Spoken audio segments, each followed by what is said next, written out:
What's up guys, my name is Liam and today we're taking a look at the Rapoo VT9Air. This mouse has truly taken me by surprise with its design as it comes out of the box with an 8K wired and wireless polling rate. It has a hot swappable switch function and all this is coming in at the price right around $50. But is this going to be the perfect gaming mouse for you? Let's check it out.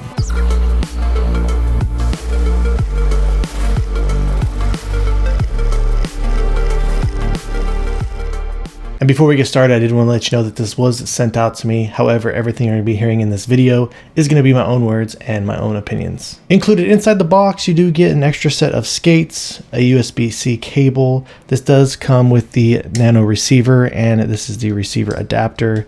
And then they do also have a set of these grips, filling them on the surface.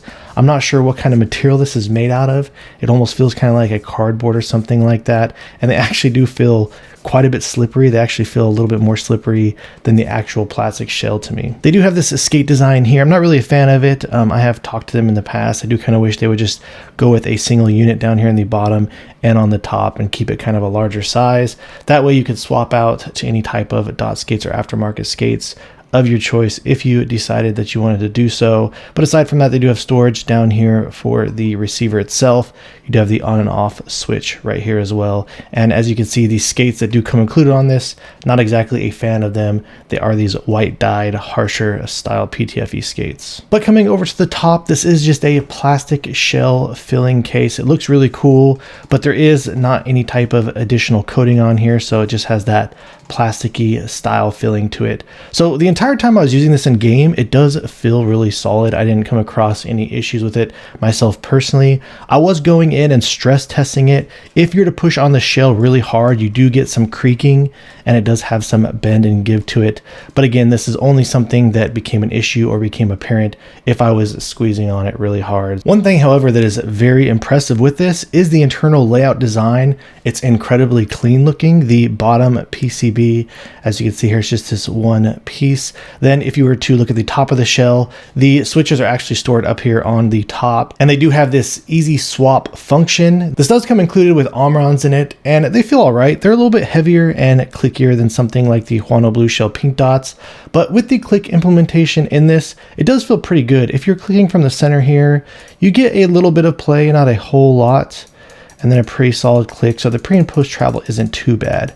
The one thing I do want to mention though about these buttons is you can see they're kind of like a bigger, wider design and layout. One thing that I did kind of notice is as I was just kind of resting my hands on this in game, there is kind of some movement there, as you can see. So that was just a little bit of a slight annoyance of mine as I was just, browsing my desktop with this or just using in game, just resting my hand on top. So you do get some play up here at the front with how big the button design is. But aside from that, not a whole lot of side-to-side play there, almost none, but you do get some type of teetering there. So I do believe that that could probably be what I'm feeling as I'm just kind of resting my hands on top of this. But like I stated, the click implementation on this, it's pretty solid. If you click it right here from the middle, if you do come up in the front, you do get quite a bit more play.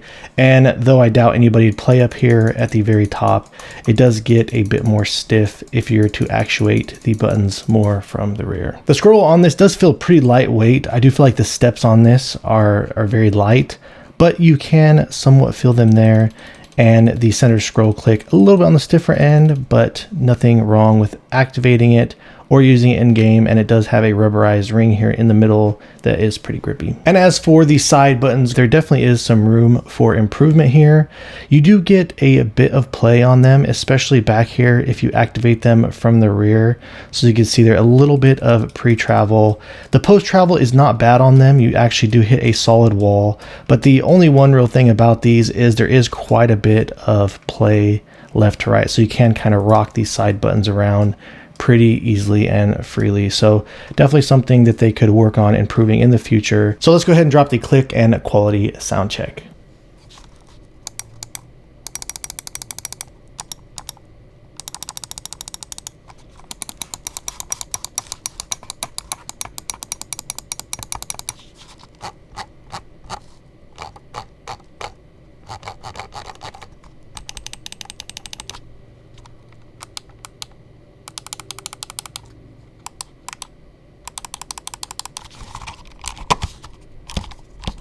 So coming out of the box, this did come included with a massive 800 milliamp hour battery in it, and that comes in on my scale weighing in at around 14 grams. As I was testing the balance front to back and left to right, you know, it felt fine, but the one thing is having that much weight just kind of centered in the very middle of the mouse, it did make it kind of feel like it threw off just the overall balance of it. As you're going back and forth and swiping left to right, doing any type of fast-paced games or tracking, you can definitely feel all that weight or all that mass in the center there. So it didn't make the weight feel as good if it's something like a more evenly distributed mouse where they kind of spread out the weight more evenly across.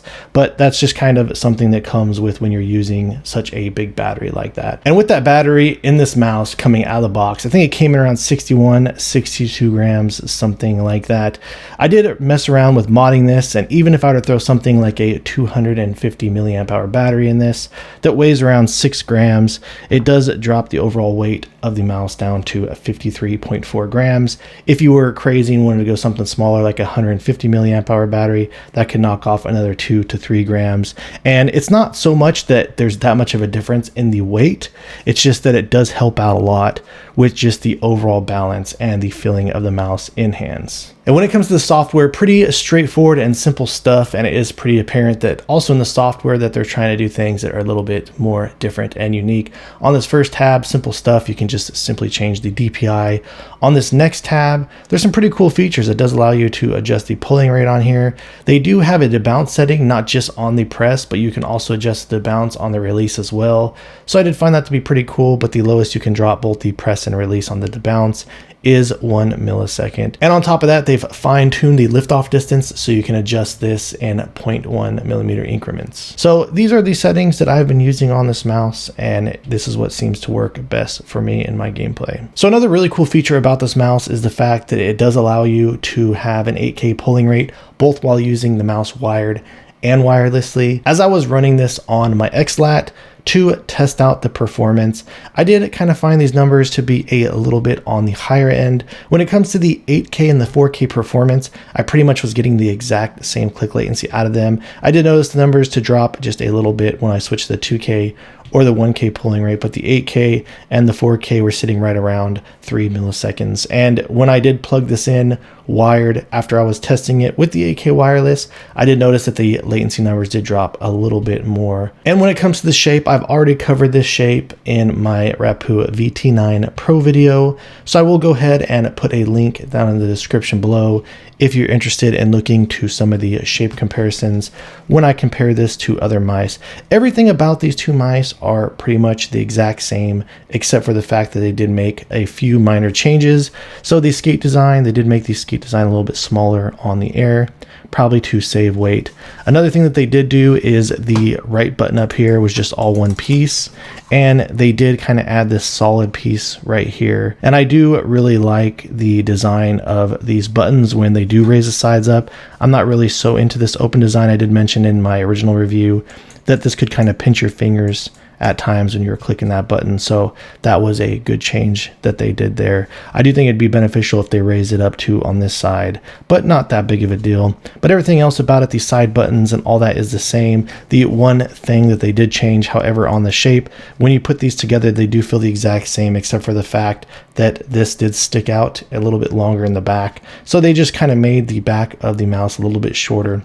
But aside from that, the kind of sharper edges on the bottom, the width, and everything else about it feel identical to one another. All right, guys, so that about wraps things up on the VT9 Air. As I was using this in game, the shape on it, you know, it's pretty good, and the feeling of this in game, it really did feel pretty solid all around. Clearly, there are some things that I do feel like they should work on as far as the overall build quality goes, and the click feeling, and kind of messing with the weight. I also would like to see them adjust the skate design. They actually do have a newer mouse coming out that they're going to have an option to get a smaller battery in it, around 300 milliamp hours. It does look like they did change the skate design on it as well, and possibly some other things. So I am really looking forward to getting my hands on that. This is really an impressive mouse. The amount of effort that they've been putting in this. It really does show with the switch changing option that they do have in here. The fact that they're trying to offer different types of functions on their software.